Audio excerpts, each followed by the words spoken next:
Today, we're diving into one of the most exciting economic stories happening anywhere in the world right now, Vietnam.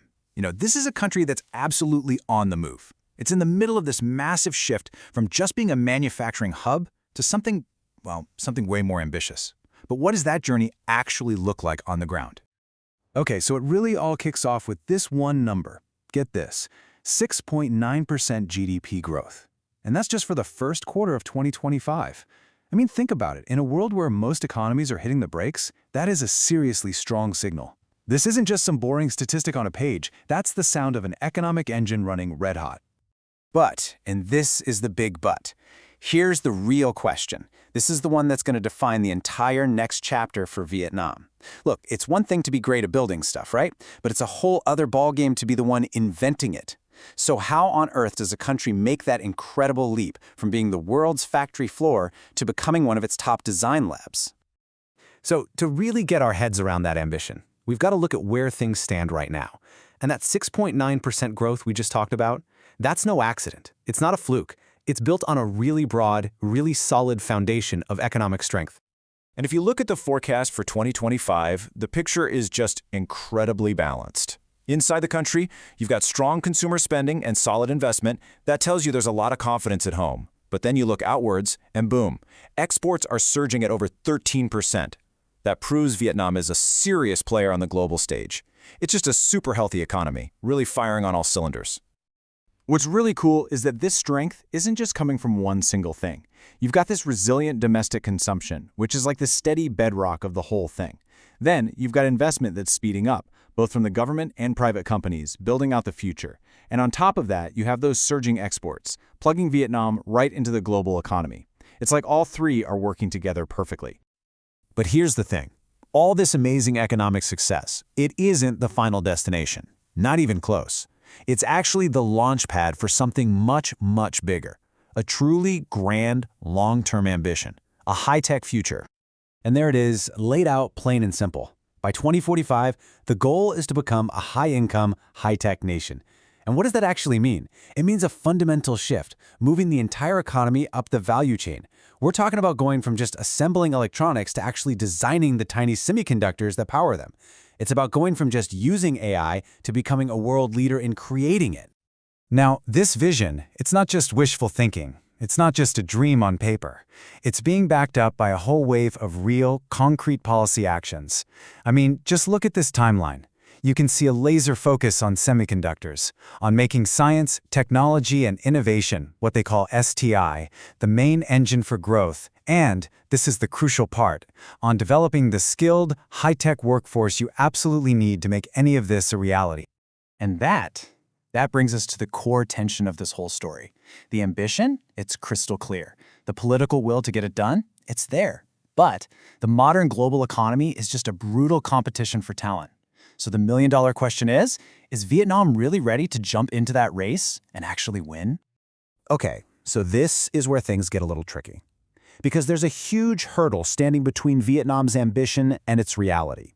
And that hurdle is a massive, critical shortage of the exact kind of high-tech talent you need to power a modern, knowledge-based economy. And it really all starts with money, specifically investment in R&D, research and development. Right now, Vietnam spends about 0.5% of its GDP on R&D. Now compare that to a tech giant like South Korea, they're at nearly 5%. That's not just a gap, you guys, that is a chasm. R&D is the fuel for the innovation engine, and right now, Vietnam's tank is running pretty low. And you guessed it, that gap in investment leads straight to a gap in talent. Now, don't get me wrong, Vietnam produces a pretty decent number of STEM graduates. But look at the number that really matters, the density of its research workforce. We're talking about 800 R&D folks for every million people. That's way, way behind regional players like China, and it's not even in the same league as Singapore. So you see, it's not just about getting people a degree, it's about having a critical mass of experts who are actively pushing the boundaries of innovation every single day. The problem isn't just about numbers either. It's also about the quality and level of that talent. So let's take advanced chip design. This is a huge part of their high-tech dream. A recent World Bank analysis found that about a third of all the jobs in this super specialized field require a postgraduate degree, a master's or a PhD. That tells you everything. Just churning out more undergrads isn't going to cut it. The depth of education has to get a whole lot deeper and fast. And this really gets to the heart of the challenge. Right now, Vietnam's strength is in what's called back-end design. Think of it as handling the physical layout of a chip. The problem is that's a process that AI is getting really good at automating. The real goal is to master front-end design. That's where the magic happens. That's about creating the intellectual property, designing the actual architecture of the chip itself. It's super research-heavy, it's driven by human creativity, and yeah, it needs those PhDs we were just talking about. It really is the difference between being able to follow a blueprint and being the genius who creates the blueprint in the first place. So you're probably wondering, how does a country even begin to close a gap that big? Well, the proposed solution isn't just one simple policy. It's a really powerful idea, a concept they call the talent innovation flywheel. So here's how it works. It's basically a virtuous cycle, a self-reinforcing loop. You start by building a deep pool of highly skilled people. That top-tier talent starts attracting major high-tech investment. That investment then fuels real innovation and helps create amazing new companies. And what do those companies do? They create even more demand for more high-end talent, which in turn pushes the universities and schools to produce it. It's just like a heavy physical flywheel, right? It takes a huge push to get it moving, but once it starts spinning, it pretty much generates its own unstoppable momentum. So how do you give it that first big push? The strategy boils down to 3 key pillars. First, you've got to expand and deepen the talent pool itself. We're talking about funding more PhDs, attracting top experts from around the world, and training up the university professors.